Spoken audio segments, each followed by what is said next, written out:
Start करते हैं। Actual में मैट्रिक्स होता क्या है, सबसे पहले तो हम ये समझते हैं मैट्रिक्स है क्या। तो एक्चुअल में मैट्रिक्स एक तरीके का अरेंजमेंट है। A matrix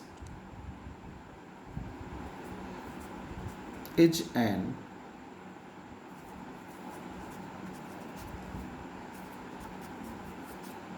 arrangement of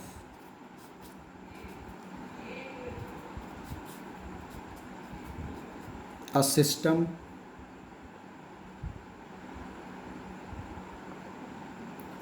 of numbers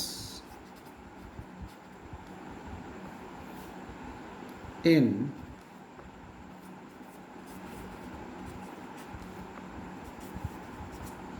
a rectangular form.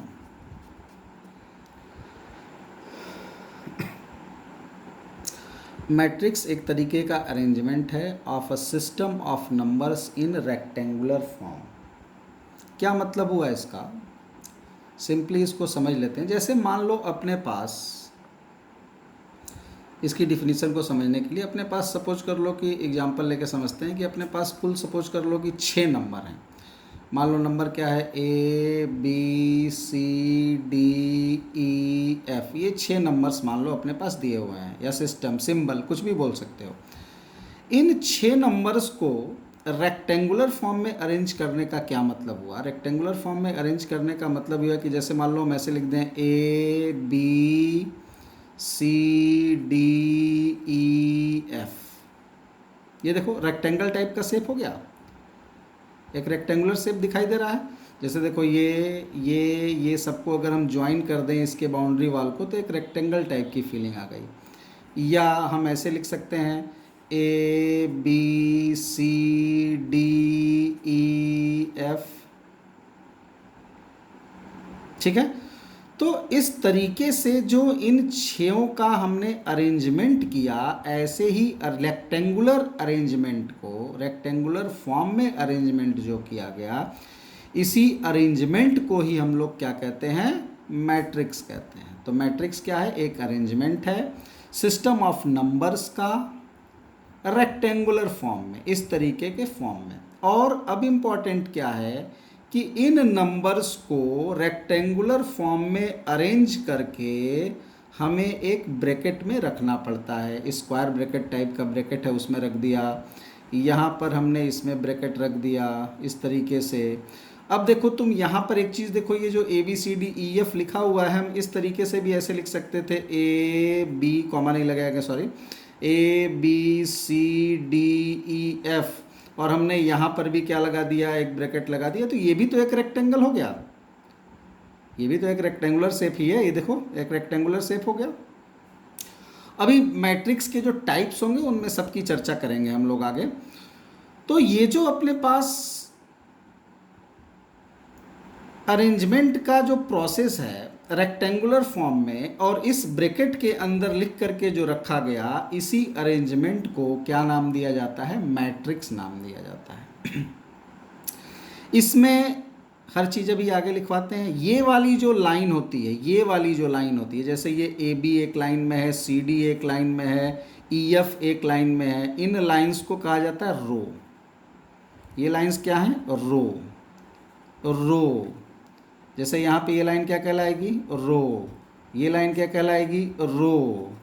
और ये वाली जो लाइंस हैं, ये वाली लाइन या ये वाली लाइन, ऐसे एक लाइन ये दिखाई दे रही है, इसको क्या कहते हैं, कॉलम।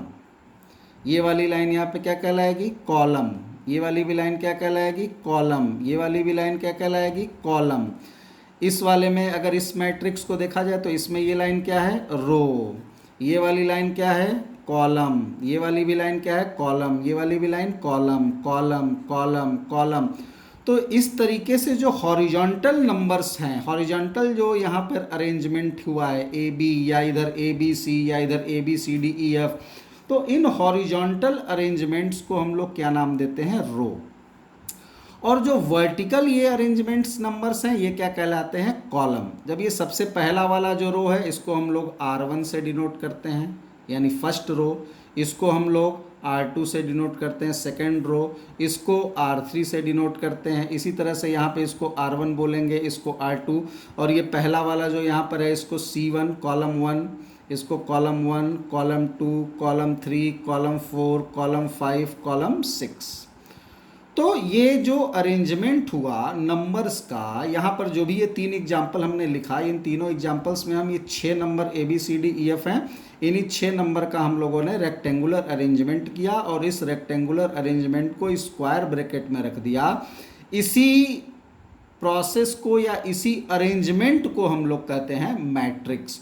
और इस मैट्रिक्स में जो हॉरिजॉन्टल एलिमेंट्स होते हैं जिस लाइन में, उनको रो कहा जाता है, और जो वर्टिकल होते हैं इनको कॉलम कहा जाता है। ठीक है। अब देखो,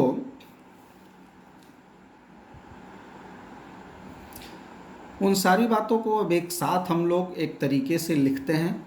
सारी बात जो भी हम लोगों ने अभी मैट्रिक्स की डिफिनीशन देखी, उसको कैसे लिखते हैं, कैसे डिनोट करते हैं, वो सारी चीज़ों को अब एक जगह इकट्ठा करके एक साथ लिख देते हैं। तो अब ध्यान से देखो क्या है matrix. A matrix is an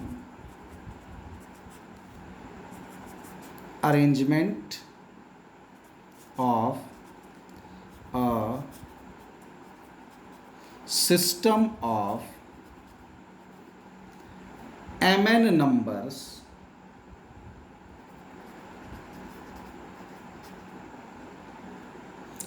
in the form of a rectangle of m rows and n columns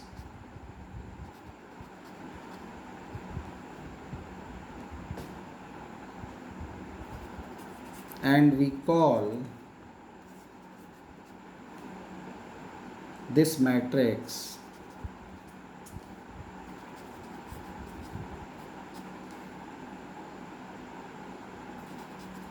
as a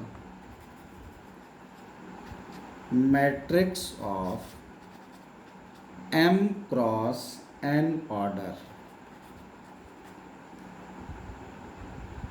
or m cross n size।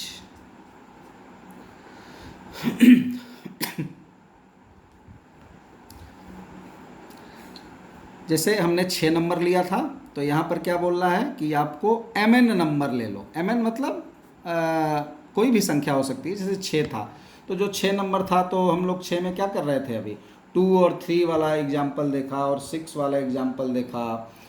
तो जैसे मान लो अपने पास mn नंबर्स हैं, mn नंबर्स मतलब जैसे मान लो कि अपने पास 6 नंबर्स हैं, उन 6 नंबर को अगर अरेंज करना हो, जैसे एग्जाम्पल के लिए अगर लिख लें, उन 6 नंबर को अगर अपने को अरेंज करना हो, जैसे मान लो हमने एक नंबर 2 लिया, 1 लिया, 3 लिया, 3 लिया, -2 लिया और 5 लिया, ये 6 नंबर्स हैं।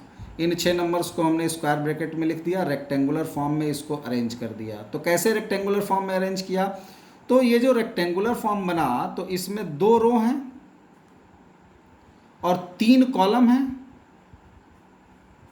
तो ये 2 क्रॉस 3 जो आया, ये 2 क्रॉस 3 हम लोग इस ब्रैकेट के नीचे लिख देते हैं। ये जो बड़ा ब्रैकेट लगाते हैं इसके नीचे 2 क्रॉस 3। 2 क्रॉस 3 क्या लिखते हैं, मैट्रिक्स लिखते समय हम उसके नीचे यहाँ पर उसके रो की संख्या लिख देते हैं और यहाँ पर उसके कॉलम की संख्या लिख देते हैं, और ये नंबर ऑफ रो और number of column in this matrix को इंडिकेट करता है। और इसी को हम लोग साइज ऑफ मैट्रिक्स या ऑर्डर ऑफ मैट्रिक्स कहते हैं। ठीक, इसमें 2 रो हैं और 3 कॉलम है, इसलिए इसका साइज क्या लिखेंगे, 2 क्रॉस 3 लिख देंगे। ऐसे ही मान लो अगर हम एक एग्जांपल यहाँ पे ले लेते हैं, और इस बार हम इस मैट्रिक्स को लिख दें इस तरीके से, मान लो कि 3 1 2 कुछ भी नंबर भर दो, -1 3, तो इस तरीके का जो यहाँ पे मैट्रिक्स आया, नीचे क्या लिखेंगे यहाँ पे साइज इसकी, एक मैट्रिक्स हो गया। इस तरीके का अगर नंबर लिखा हुआ है और इस तरीके से ब्रैकेट के अंदर लिखा हुआ है, रेक्टेंगुलर फॉर्म में अरेंज्ड है, तो इसी रिप्रेजेंटेशन को या इसी अरेंजमेंट को ही हम लोग क्या नाम देते हैं, मैट्रिक्स नाम देते हैं मैथमेटिक्स में। और यहाँ पर कोने में नीचे की तरफ इसकी साइज लिखते हैं, क्या साइज है इसकी, तो साइज में ध्यान रखना पहले रो लिखा जाता है फिर कॉलम लिखा जाता है।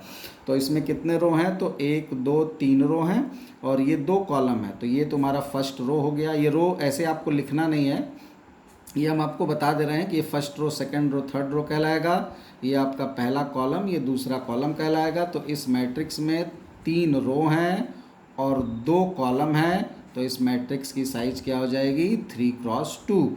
तो साइज इसकी हो जाएगी 3x2, या साइज को ही हम लोग एक नाम और देते हैं, ऑर्डर ऑफ मैट्रिक्स। ठीक, इसमें अब जो एक इम्पॉर्टेंट बात है कि हर प्लेस का अपना एक सिंबल है। ये जो मैट्रिक्स है इसमें हर प्लेस का अपना एक सिंबल है, और ये जो मैट्रिक्स हमने यहाँ पर बताई आपको कि स्क्वायर ब्रैकेट में डिनोट किया जाता है, इसके भी और भी नोटेशंस हैं, और भी तरीके से इसको रिप्रेजेंट किया जा सकता है या लिखा जा सकता है। तो उन सारी बातों को एक बार और देख लेते हैं यहाँ पे कि और किस किस तरीके से हम लोग मैट्रिक्स को रिप्रेजेंट कर सकते हैं। Matrix can be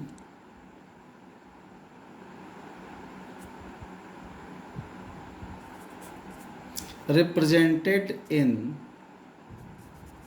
the following brackets.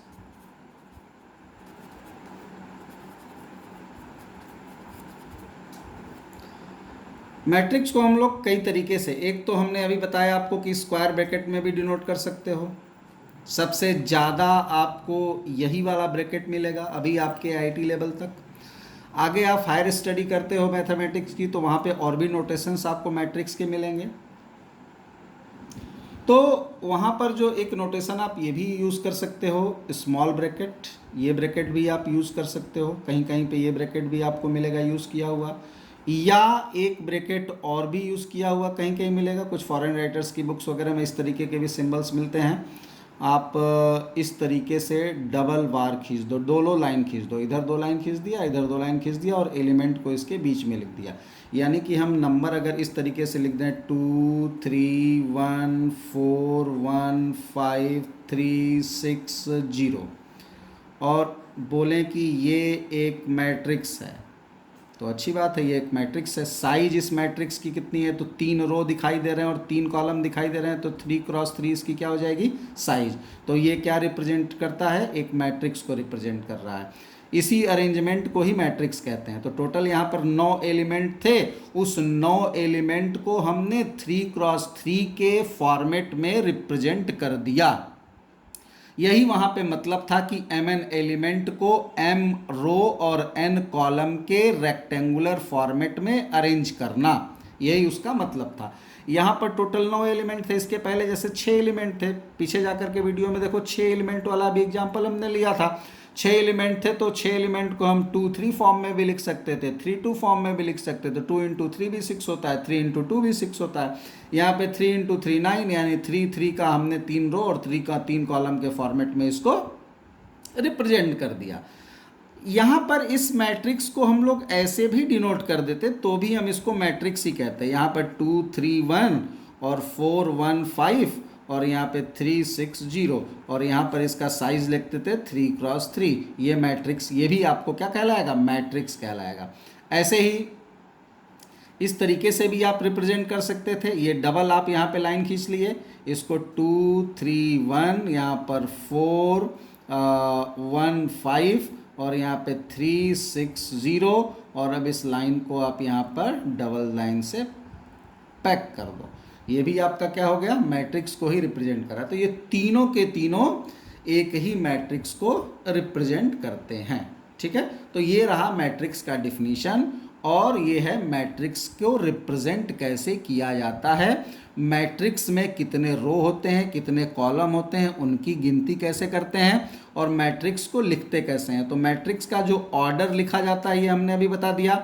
Order हमेशा रो क्रॉस कॉलम फॉर्मेट में लिखा जाता है। ये नहीं कि मन किया तो सर ये 2 × 3 भी तो 6 होता है और 3 × 2 भी 6 होता है, तो क्यों ना हम 2 × 3 लिखें या 2 × 3 या 3 × 2 कुछ भी लिखें। तो नहीं, यहाँ पर यही लिखा हुआ आपको ये बताएगा कि कितने रो और कितने कॉलम हैं। अगर मान लो कि ये 6 एलिमेंट होते और 2 और 3 के फॉर्मेट में होता तो 2 पहले लिखा हुआ है, मतलब फर्स्ट प्लेस पर लिखा जो है वो यही रिप्रेजेंट करता है, इसमें रिप्रेजेंटेशन है कि ये उस मैट्रिक्स के नंबर ऑफ रोज को रिप्रेजेंट करेगा, और जो सेकंड वाला है वो उसके नंबर ऑफ कॉलम को रिप्रेजेंट करेगा। ठीक है।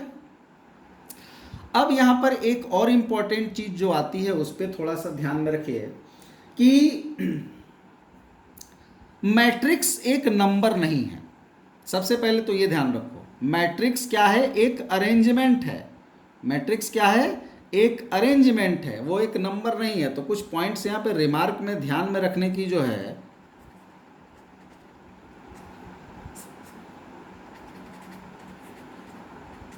Matrix is not a number.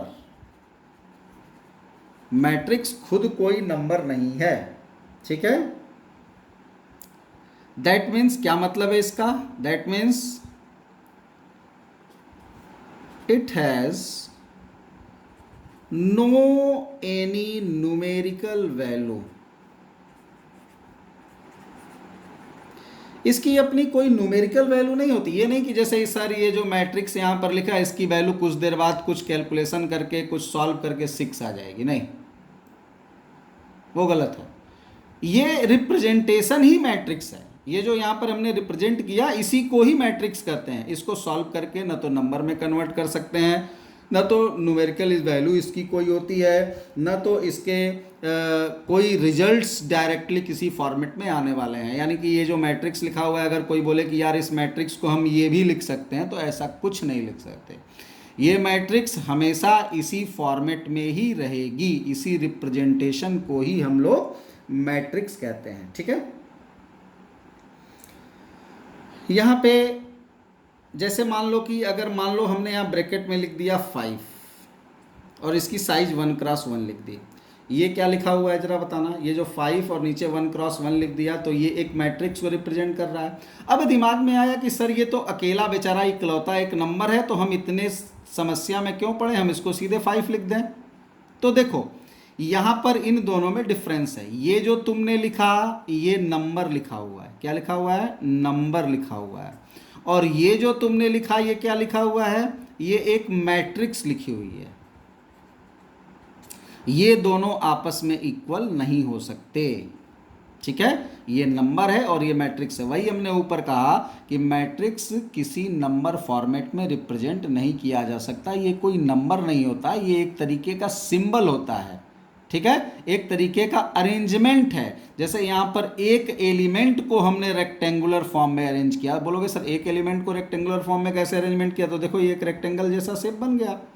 तो ये जो यहाँ पर अरेंजमेंट है, इस अरेंजमेंट को ही तो मैट्रिक्स कहते हैं। और ये हम अरेंजमेंट ही बिगाड़ दें और बोले कि सर ब्रैकेट नहीं लगाते हैं, नीचे 1x1 नहीं लिखते हैं, तो चलो अब तो एक ही एलिमेंट है तो 5 लिख देते हैं। तो नहीं, यहाँ जब तुमने ये ब्रैकेट हटाया और ये 1x1 हटाया तो क्या बिगाड़ा, इसका अरेंजमेंट ही बिगाड़ दिया। और अरेंजमेंट को ही मैट्रिक्स कहते हैं, तुमने उसी को बिगाड़ दिया।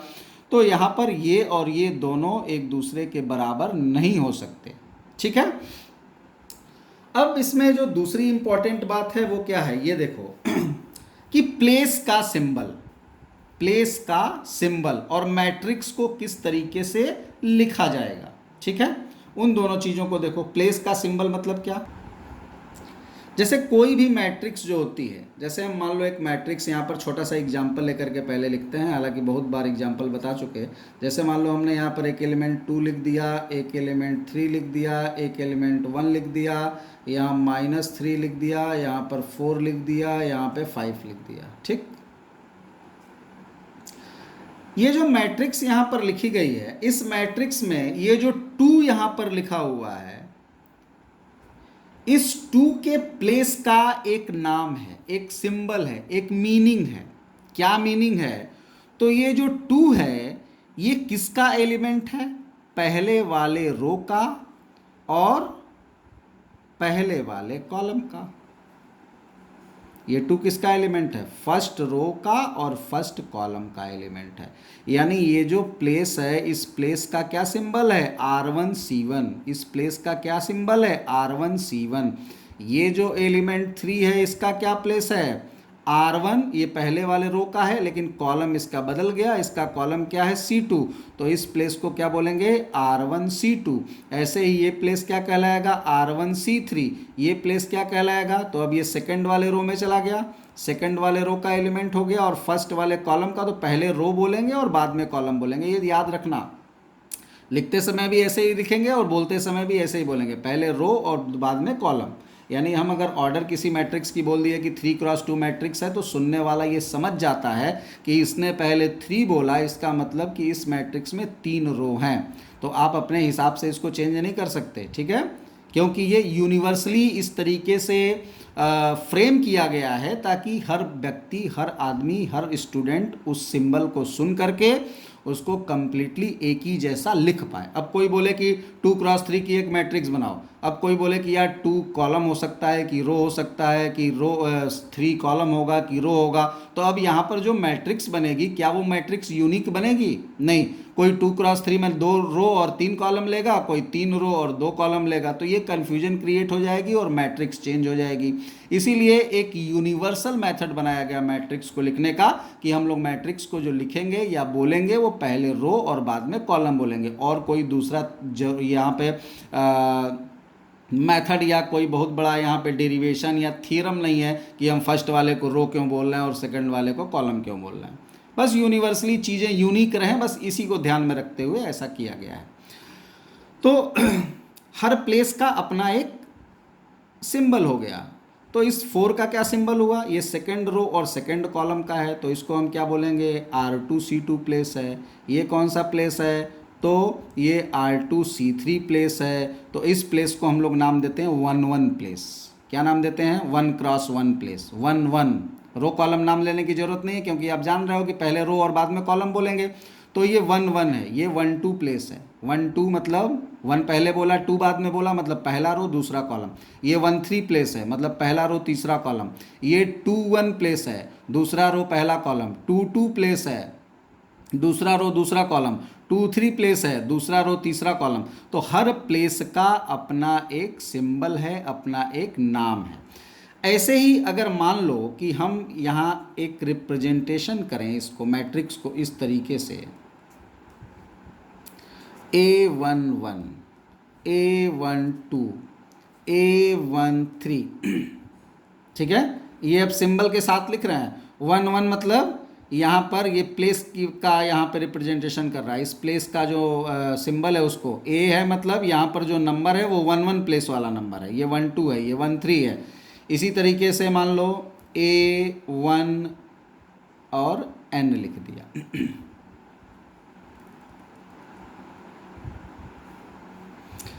ऐसे यहाँ पर A21 दूसरा रो पहला कॉलम का एलिमेंट है। A22 दूसरे रो और दूसरे कॉलम का एलिमेंट है।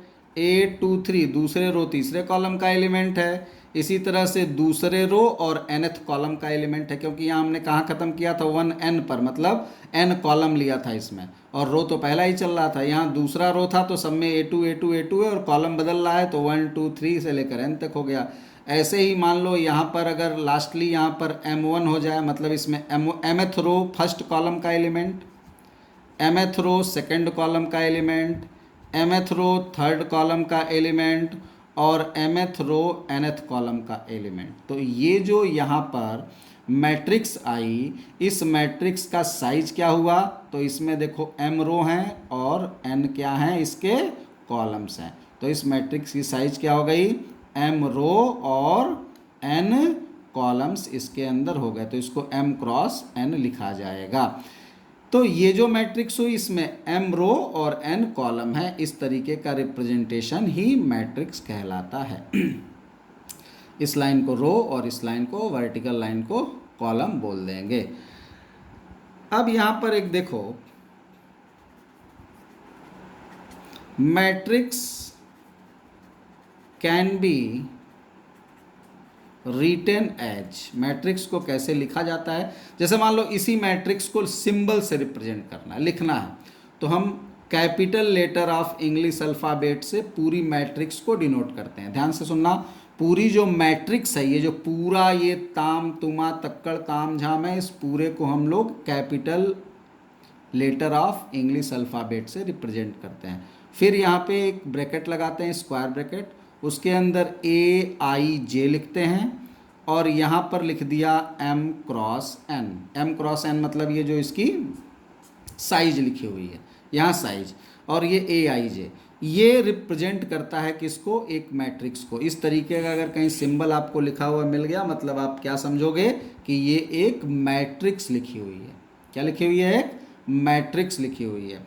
अब इसमें कौन सी चीज़ क्या रिप्रेजेंट कर रही है, तो इसमें A कैपिटल तो पूरी मैट्रिक्स को रिप्रेजेंट कर रहा है। अब यहाँ पर M और N क्या रिप्रेजेंट कर रहा है, तो ये पहले से आपको पता है। यहाँ पर M क्या है, M यहाँ पे नंबर ऑफ रो है, N क्या है, नंबर ऑफ कॉलम्स हैं, कितने कॉलम हैं इसमें टोटल, यानी ये जो मैट्रिक्स है इसमें M रो है और N कॉलम है। अब नया एक सिंबल I और J क्या है, A तो एलिमेंट को रिप्रेजेंट कर रहा है, I क्या रिप्रेजेंट कर रहा है, I रिप्रेजेंट कर रहा है place of row, place of row, row के प्लेस को रिप्रेजेंट कर रहा है। टोटल रो तो M है, लेकिन वो M कैसे हैं, टोटल 10 रो हैं, तो 10 रो टोटल हैं, तो पहला रहा होगा, फिर दूसरा रहा होगा, फिर तीसरा रहा होगा, चौथा रहा होगा, पांचवा रहा होगा। तो उसी तरीके से यहाँ I क्या रिप्रेजेंट कर रहा है, उस रो के प्लेस को, कि कौन सा रो है, पहला है कि दूसरा है। टोटल तो 10 है, लेकिन उस 10 में पहला वाला है कि दूसरा वाला है, वो I रिप्रेजेंट कर रहा है।